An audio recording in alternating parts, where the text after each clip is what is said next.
N'hésitez pas à liker la vidéo si elle vous plaît et si vous êtes nouveau sur la chaîne, n'oubliez pas de vous abonner et d'activer la notification pour ne rater aucune de nos prochaines vidéos. On commence. Bonjour les amis, une fois de plus, bienvenue chez le jeune étudiant, c'est David Achille. Comme toujours, très content de vous avoir pour une nouvelle vidéo. Alors, j'ai remarqué que malgré le nombre de vidéos sur les bourses d'études qu'il y a sur la Chine, il y a, n'est-ce pas, des questions qui reviennent toujours. David, comment on postule pour une bourse d'études? Quels sont les types de bourses d'études? Comment je peux choisir ma bourse? Comment ça se passe? Bref, bon, j'estime que cela, en fait, c'est parce que je n'ai pas fait une vidéo pour expliquer de façon terre à terre ou alors donner tous les détails sur les bourses d'études en Chine. Donc, cette vidéo, elle est là pour te donner tous les détails sur les bourses d'études en Chine. Comment ça se passe?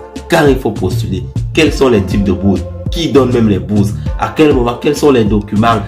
Comment ça se passe pour le voyage? Donc, cette vidéo, elle est là en fait pour te donner tous les détails. Donc, au sortir de cette vidéo, tu pourras considérer que tu sais tout, ou alors bon, presque tout, personne n'a le monopole du savoir, en ce qui concerne les bourses d'études en Chine. Je t'invite donc à regarder la vidéo jusqu'à la fin et à laisser un pouce bleu si la vidéo t'intéresse. Si tu n'es pas encore abonné, abonne-toi à la chaîne, c'est vraiment très important pour nous, c'est juste un clic pour toi, mais pour la chaîne, ça nous aide énormément. Bref, cela étant donc dit, on se retrouve tout de suite après le générique pour commencer les vraies choses.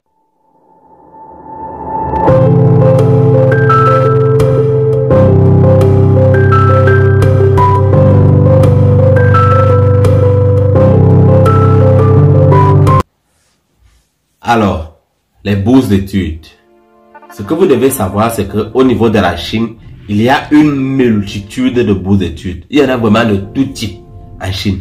Donc, mais avant de parler du type de bourse d'études, il est important de savoir quelle structure peut te donner effectivement une bourse d'études. Donc, au niveau de la Chine, de façon, disons, de plus petit, c'est une université. Certaines universités ont la possibilité d'offrir des bourses d'études aux étudiants étrangers. En ce moment-là, quand tu viens en Chine, c'est l'université qui s'occupe de toi en fait. Donc, tout ce qui te concerne, c'est l'université qui va gérer.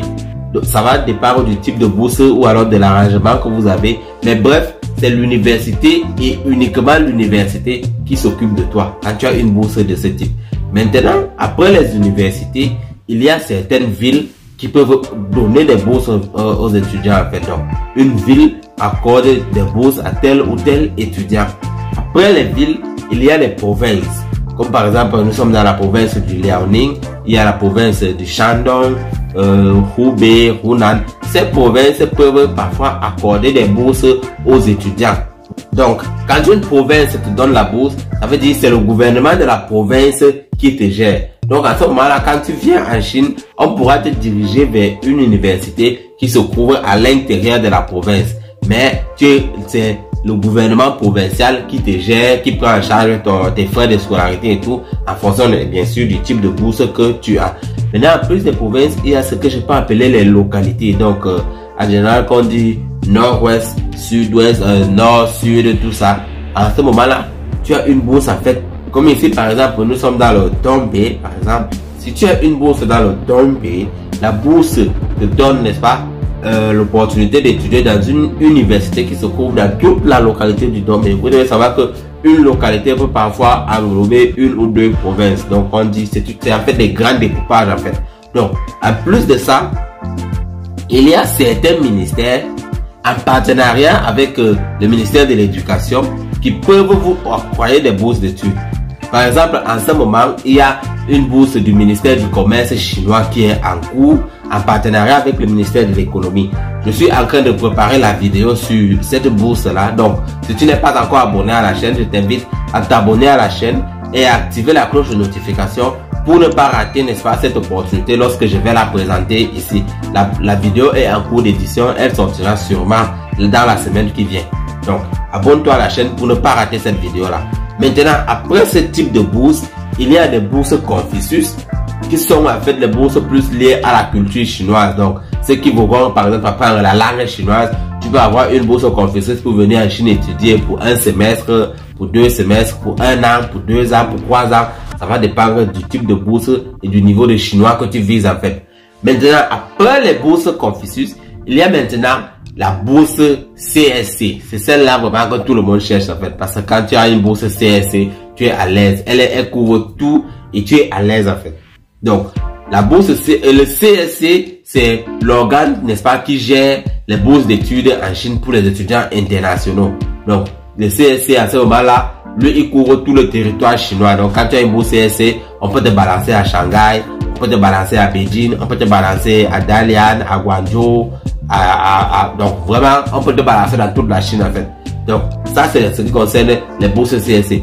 Maintenant, au-dessus des bourses CSC, il y a encore ce qu'on appelle les bourses de la coopération en fait. Donc, ça veut dire c'est deux pays, deux gouvernements qui ensemble vous donnent des bourses d'études. Donc, à ce moment-là, pour ce type de bourse, il faudra attendre et vérifier constamment le ministère de l'Éducation dans votre pays. Parce que c'est là-bas en général que ce type d'annonce est passé. Donc, vous partez, vous voyez l'annonce, vous postulez. À ce moment-là, quand vous venez étudier en Chine, c'est le gouvernement chinois et votre gouvernement ensemble qui vous prennent en charge. Donc, vous voyez que ça, c'est vraiment le type de bourse qui est, je peux dire, le plus mieux. Bon, ça c'était à ce qui concerne qui peut vous donner les bourses d'études. Maintenant qu'on a fini de parler de qui peut vous donner des bourses d'études, parlons maintenant du type de bourse d'études. Parce que c'est aussi très important. Beaucoup se retrouvent dans des situations bizarres parce qu'ils ne savaient pas exactement quel type de bourse ils avaient au départ. Donc, à ce qui concerne les bourses d'études, il y a les bourses totales et les bourses partielles. Dans les bourses partielles, il y a, ça dépend maintenant dans quel niveau se trouve la partialité. Certaines bourses couvrent une partie de vos frais de scolarité, d'autres couvrent toutes vos frais de scolarité, d'autres couvrent les frais de scolarité et peut-être l'assurance, et d'autres couvrent, certains couvrent tous les frais, mais vous devez payer une partie et l'école paiera une partie. Donc, à vous, à ce moment-là, d'être très vigilant, de poser toutes les questions pour savoir exactement à quel niveau de partialité se trouve votre bourse. Quelle est la part que vous devez payer? Quelle est la part que l'école doit assurer? Donc, vous devez être très vigilant à ce moment-là. Parce que c'est une situation qui dérange beaucoup d'étudiants. Maintenant qu'on a fini de parler des bourses partielles, on parle des bourses totales. Là aussi, il y a différentes catégories de bourses totales en fait. Il y a des bourses totales où tu es boursier, tout frais compris, mais tu ne perçois rien à la fin du mois. Ce qui signifie que ton alimentation et tes besoins personnels, tu les gères toi-même. Et il y a encore un autre type de bourse d'études, dans les bourses totales qui, en plus de couvrir tous tes frais, à la fin de chaque mois, tu as une allocation mensuelle en fait. Et maintenant, la valeur ou alors le montant de ce que tu vas percevoir à la fin du mois va dépendre aussi de l'organe qui t'offre la bourse. Donc, si c'est l'université qui te donne, ou alors si c'est la ville, ou si c'est la région, si c'est le CSC, en fonction de la puissance, en fait, je peux dire la puissance de l'organe ou de la structure qui te donne la bourse, la valeur de la somme que tu reçois sera aussi élevée. Maintenant, en plus de ça, il y a des bourses que je peux qualifier de conditionnées. Ça veut dire, tu as la bourse, mais cette bourse, c'est tant que tu remplis une condition. Par exemple, je connais une amie qui a une bourse où, à chaque année, elle, autant pour moi, doit avoir une moyenne supérieure à 13 sur 20. Donc, à la fin de chaque semestre, on vérifie ses moyennes. Tant qu'elle a une moyenne supérieure ou égale à 13, il n'y a pas de problème, elle continue avec sa bourse. Mais à partir du moment où tu ne remplis pas la condition, on te suspend la bourse et tu commences à payer de tes frais. Donc, ça peut être la moyenne, ça peut être peut-être la conduite, ça peut être que tu t'engages à faire certaines activités à l'intérieur de l'université, ça peut être. Donc, ces bourses-là, elles ont en général une condition qu'on te précise clairement au départ. Si tu es d'accord, tu acceptes. Si tu n'es pas d'accord, tu bouges. Mais, comme je dis toujours, quand tu postules pour une bourse d'études, rassure-toi de connaître toutes les spécificités de la bourse à laquelle tu postules. Maintenant, après avoir dit ça, après avoir parlé des types de bourses, on va parler maintenant des critères pour obtenir une bourse d'études. Le premier critère, c'est le critère de l'âge. Oui, l'âge. Quand tu as ton baccalauréat, donc tu es niveau bac ou alors tu veux postuler niveau bac, ta limite d'âge c'est 25 ans. Donc, tant que tu as moins de 25 ans, tu peux postuler pour une bourse avec ton diplôme de baccalauréat.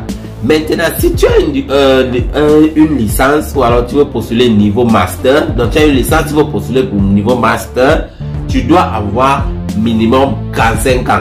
Donc, tant que tu es en deçà de 45 ans, donc au-dessous de 45, en dessous de 45 ans, autant pour moi, tu peux postuler pour une bourse de niveau master. Maintenant, si tu as ton master et que tu veux postuler pour une bourse de PhD, la limite c'est 40 ans. Donc, c'est ça, c'est ce qui concernait l'âge en fait. Maintenant, en plus de l'âge, il y a la condition physique qui doit être bonne parce que on ne peut pas te donner une bourse de venir étudier à l'étranger si tu es malade. Donc, il faut vous assurer d'être en bonne santé quand vous postulez pour une bourse. D'abord, on va vous exiger des examens physiques dans votre pays. Et lorsque vous viendrez en Chine, on va vous refaire des examens physiques. Donc, il n'y a même pas moyen de croquer à ce niveau-là. Après la santé, il y a la moyenne, la note en classe qui est aussi importante. Donc, vous savez, les bourses d'études, elles sont très compétitives.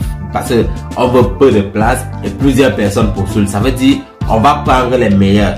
Mais attention, ça ne veut pas dire que si tu as ton petit 12 ou ton petit 11, tu ne peux pas postuler. Chacun a sa chance. Mais si tu as une bonne note au moment de postuler, c'est vraiment bien. Après la note, on va parler de...